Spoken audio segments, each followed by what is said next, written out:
Thank you, Pat. How many people here had at least 30 minutes of brisk physical activity so far today? Not bad. How many commit to doing it by the end of the day? Even better. How many of you started the day with a nutritious breakfast? Nutritious is the emphasis. All right, great. We're on our way. I am really pleased to be here with you today, and especially with the committee. Shariki, Pat, so many of the people on this committee are people that I have learned a great deal from, and it's a privilege to be here as part of this workshop today. As Pat said, many employers and many healthcare organizations and insurance companies in recent years have discovered workforce wellness after a long time. This kind of turns it around. Kaiser Permanente, for those of you who don't know, is a prepaid, fully integrated health delivery system, nonprofit, that began about 70 years or so ago in the shipyards in California. The picture that you see is a Kaiser Permanente physician, at that point a Kaiser Industries physician, talking to the workforce about the common cold. Prevention and a focus on the workforce is where Kaiser Permanente began. You think about it, in the 1930s and 40s, a laceration from a rusty nail could have been a death sentence for people, given the risks in the workplace and the limited abilities we had to deal with infection in the workplace. So paying a lot of attention to the workforce was important. A second critical piece to understand is that this was wartime. So able men and some women were at war. The workforce that worked in the shipyards in Kaiser Permanente were people who, for one reason or another, were not at war. A lot of women, people have heard of Rosie the Riveter. This is where Rosie Riveter was, in the Kaiser shipyards. The Rosies, there are still about 30 of them that are living today, and they reside in that area. But it also attracted a large number of people from the South, particularly African Americans who came from New Orleans, Louisiana, the Gulf Coast area. So a very diverse workforce and a very gender-balanced workforce characterized the people who were building the ships and working there. So concerns and a focus and attention around equity, concerns around prevention and promotion of health in the work site were unavoidable in the history of Kaiser Permanente. A lot has changed since then, but that focus remains. Now, earlier today, we saw a number of maps. And maps are coming into more and more use, not just as a way of presenting information dramatically, but also as a way actually of aiding in the analysis and understanding of what's going on. So we saw maps about parks, we saw maps about, or lack of parks, we saw maps about populations and so forth. This is a map of the Bay Area. This is a heat map. Many of you may have seen something like this before. It's a map of a population and an issue in a population. This map could be cardiovascular disease. Oh, by the way, we're in Washington, so don't get confused by the red and the blue. This is not where the Republicans and Democrats live in the Bay Area. The red represents areas where there's a serious concentration that's problematic. But it could be cardiovascular disease, it could be depression, it could be asthma, it could be absence of parks, it could be absence of grocery stores, it could be a lot of things. What it actually is the concentration of obesity in the Bay Area. You can actually map it and find it. It's place-based. It's not just about individuals. It's not just about certain populations. It is place-based in an important way. Now, you would say, you know, that makes sense. I bet those of you who know the Bay Area could say, well, those red spots, that's where the concentration is of people who are uninsured, who have poor access to health care, who don't have access to regular care, probably don't have insurance. But that's not true, because this isn't a map of everybody in the Bay Area. This is a map of Kaiser Permanente's members. They all have insurance. They all have the same benefit package with a lot of prevention built into it. They have the same doctors, they have the same access to care, and their caregivers follow the same protocols. Yet their health is radically different. As they say on late-night TV, wait, there's more.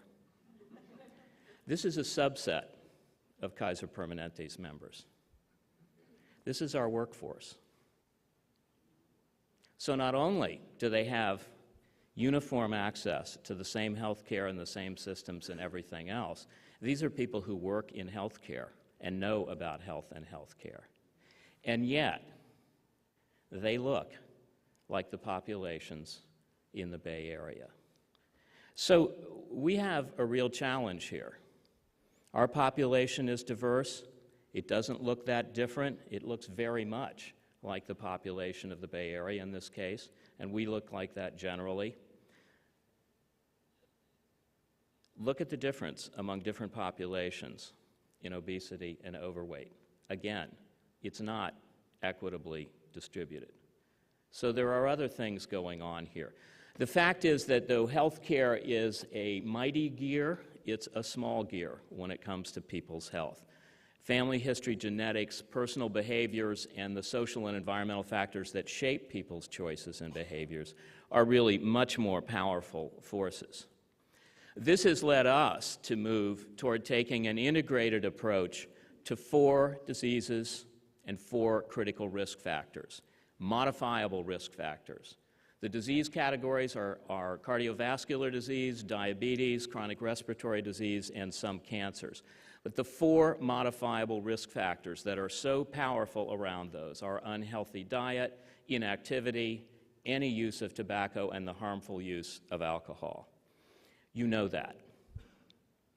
Those factors are so powerful and so important and account for so much of the burden of premature death and illness that we believe that they have to be approached in an integrated fashion.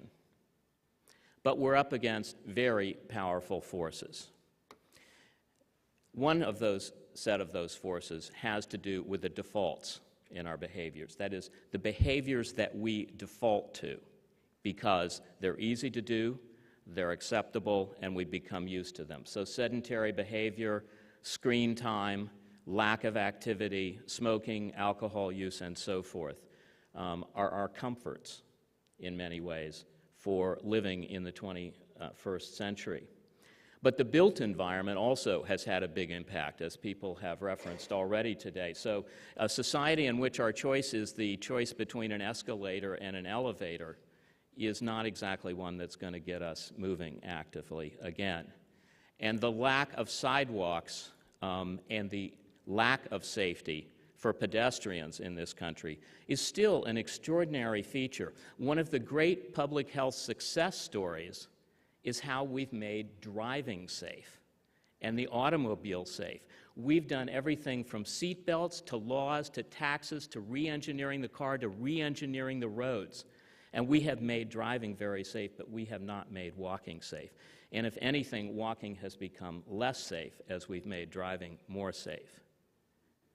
So we have some problems with priorities. We also bombard people with very mixed messages, which brings me to the billboard on top. This was an actual billboard in Oakland, California. Our friends at Prevention Institute snapped this picture. You won't find it up anymore. But if you can't see it too clearly, you probably can figure out the organization on the bottom. But the organization on the top is the California Department of Health Services. So this is not to bang on the organization on the bottom. It's to say, think about the relative advertising and marketing budgets of the organization on the bottom and the organization on the top. And then look who's being targeted. So we believe that we have to take an approach we have come to call total health to addressing this set of issues. What that says is that there is no silver bullet here. There is no single thing that works. This is not about choices between one intervention and another intervention. We have to be able to intervene all the way from individuals to families, to homes, to schools, to work sites, to neighborhoods and communities, the society, and the culture. And every organization that is engaged in this work needs to inventory its own assets to say where can we be effective and how can we be effective in some way in all of these sectors if we're going to make a difference. Behavior change is a powerful issue in all of this. It needs to become a core competence that we pour as much energy and science and practice into as we do into the other things that we do in the healthcare field. So you need, for behavior change to occur on a large scale, you need to have flawless clinical execution that is reliable, that is done all the time. We know what to do. We often don't do it. We have very powerful tools of engaging now with our patients and our members in electronic means outside of the office, which we need to exploit fully as a way of both supporting them and prompting them. And we need to invest deeply in environmental and community strategies. This is not a situation where we can say the doctors work in the offices, the coaches work with IT, and the NGOs and government work with environmental and community strategies. We actually need all sectors, all organizations working on all of those areas. It means, if we're going to do this, not only that we have to do these things and do the right things, but we have to begin to systematically identify what people's behavior goals are, what people's belief systems are, what people's approaches and structures are, and connect people to resources that make sense to them and for them at that time. Some of the things that means for us: to change what happens in the clinical setting, exercise as a vital sign. For years we've used smoking as a vital sign. If you touch Kaiser Permanente, even if it's coming into the emergency department for a sprained ankle, you get asked, do you smoke? If you don't, did you ever smoke? How much and for how long and when did you quit? Now you are asked, are you active? That's why I had to do that to start with. Are you active? How many minutes a day? What do you do? How many days a week? A second critical area for universal approach is the support for healthy pregnancies, and particularly the support for breastfeeding. And the third is active engagement with people who are pre-diabetic. We care right now in Kaiser for about nearly 500,000 diabetics. But the storm that's gathering is nearly 900,000 pre-diabetics, at least half of whom will convert to becoming full-blown diabetics in the next 5 to 10 years if we don't intervene and don't do something differently. So we have to begin to approach these things using all of the tools at our disposal. At the same time that we need to do certain things all the time for everyone, we also need to be able to tailor approaches that meet the needs and belief systems and histories and approaches of particular groups and particular individuals. What people cook and how they cook and what they know about that food, how people are active, how to tap into people's cultural traditions as a way of doing things differently, tapping into traditional dance, tapping into traditional diets can have huge positive impacts, and we're starting to see that in some of the work we're doing.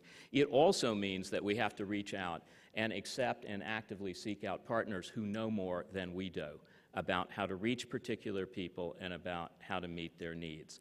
And then the real challenge is, how do we scale up those things? Because there's no shortage of great small examples and stories that all of us in this room can tell about things that are being done.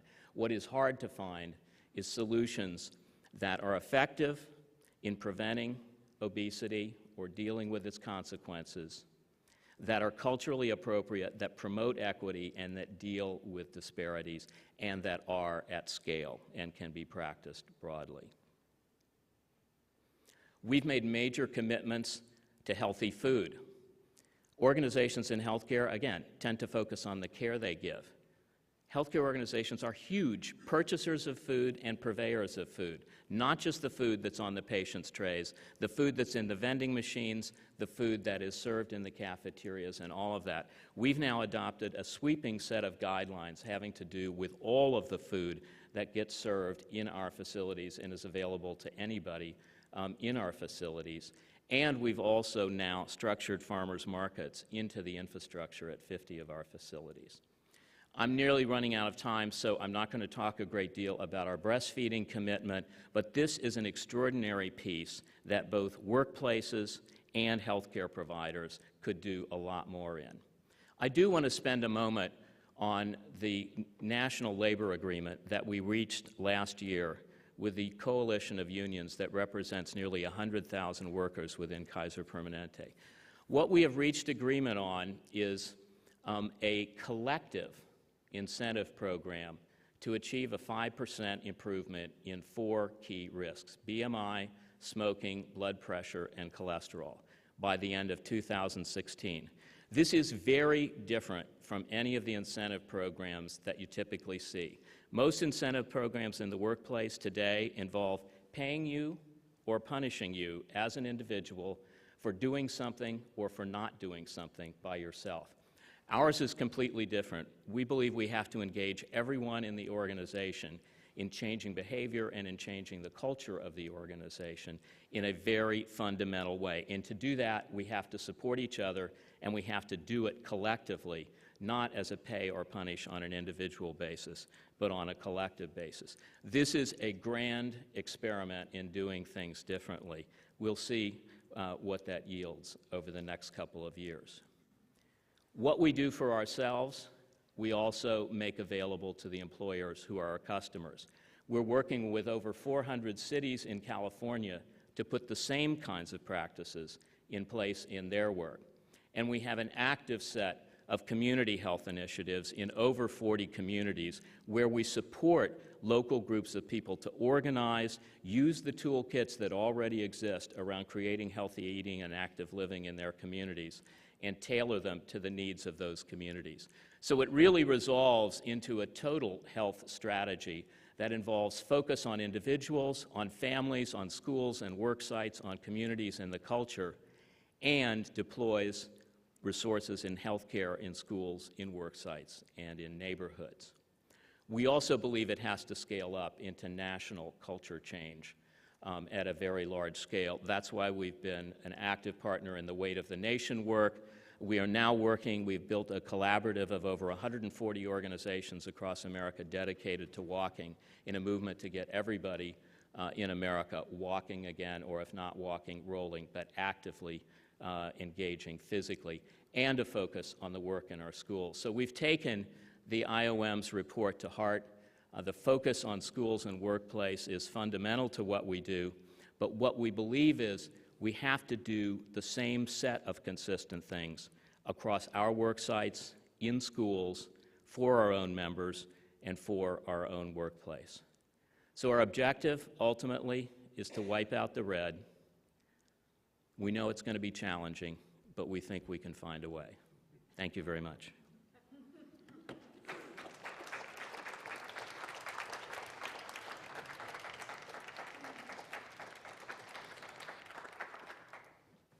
Everybody got? Oh, excellent. Okay, very good. Okay, well, thank you so much, Dr. Baxter. What a great kickoff for this topic. And now I'm so pleased to introduce to you Sharon Anthony. About a little more than a decade ago, I was working on a project for USDA called Fit WIC. And in California, we decided to start worksite wellness programs. And the first person I called when we figured out how we were going to start this new program was Dr. Tony Yancey. And I said, you know, we need a motivator here. And she immediately said, count me in, I'm there. And she came up and she did our kickoff training for California WIC's Worksite Wellness Project. So I'm very, very happy that we're going to be showcasing here today the continuing Worksite Wellness Program that has only grown and thrived in California over the last decade. Sharon Anthony has worked with Public Health Foundation's WIC program in the Los Angeles area for more than 15 years. And in 2006, she spearheaded and later became the coordinator of the Health is Wealth employee wellness program for more than 650 employees in the Public Health Foundation WIC program. She currently serves as an advisor to the California WIC Association, the WIC Worksite Wellness Program, and was instrumental in establishing her program as one of the pioneering wellness certified programs in the state of California. So I'm very pleased to now present Sharon Anthony.